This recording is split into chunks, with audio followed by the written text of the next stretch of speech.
আমরা অনেকেই কথায় কথায় প্রায়শই বাল শব্দটার উচ্চারণ করি, বিশেষ করে কোনো কিছু মন মতো না হলে কিংবা রেগে গেলে বলে বসি ধুরবাল, হেরবাল কিংবা জাতবাল।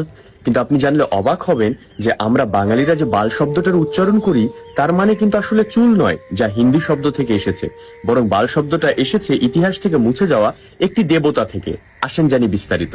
বাল দেবতা মূর্তিতে পশু মূর্তিটা আসলে শয়তানকে নির্দেশ করে। বাল মূলত হিব্রু সেমিটিক পৌত্তলিকদের ঈশ্বর, যার অর্থ হচ্ছে প্রভু। হুবল বা বাল হলো এমন একটি আত্মা যাকে ইতিহাসে অনেক অভিশপ্ত বলা হয়েছে।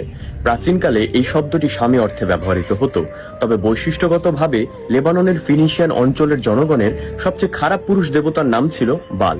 হুবল এই শয়তানের নামে অনেক নারী ও শিশু বলি হয়েছে, তবে বাল কুরআনে উল্লেখ আছে। সূরা আস-সাফাতের 125 নম্বর আয়াতে আল্লাহ তাআলা বলেছেন, তোমরা কি বালকে ডাকবে এবং পরিত্যাগ করবে সর্বোত্তম সৃষ্টিকর্তা। এমনকি তাওরাত অনুসারে জানা যায় ইবলিশ যে জিন ছিল, হুবল ছিলেন তার সঙ্গী। খ্রিস্ট ধর্ম এবং বাইবেলে বলা হয়েছে ভণ্ড ঈশ্বর তিনি, প্রতিটি মন্দ জিনিসের জন্য তাকে পুজো করা হতো। আর এই বিষয়টা চলে আসছে সেই রোমান কাল থেকেই।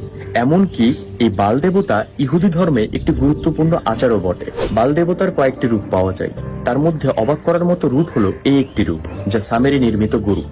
মুসা আলাইসাল্লাম যখন আল্লাহর নির্দেশে 40 দিনের জন্য তুর পাহাড়ে চলে যান, তখন তার অবর্তমানে যে ব্যক্তি গোবাছুরের প্রতিমূর্তি তৈরি করে বনি ইসরায়েল জাতিকে শিরকের গুনাহে লিপ্ত করেছিল, সেই ব্যক্তির নামে সামেরি।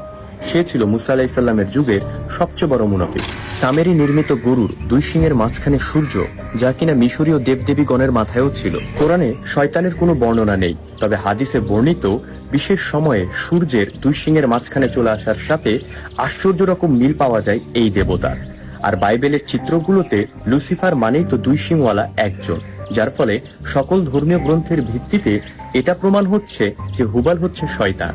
এই শয়তান বা তার প্রতিনিধিদের উদ্দেশ্যে নরবলি, আত্মা বিক্রয়, কালো জাদু চর্চার মতো ঘটনা আসলে ইতিহাসে বা বর্তমানে অস্বাভাবিক কোনো ঘটনা নয়।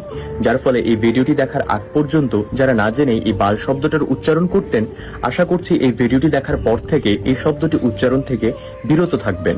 কারণ হুবাল বা বালকে ডাকার সাথে সাথে একজন মানুষ নাকি আল্লাহ তাআলা এবং তার নবীগণকে ভুলতে শুরু করে এবং জেনা, যুদ্ধ ও অনাচারে লিপ্ত হয়, যার ফলে এখনই সাবধান হন।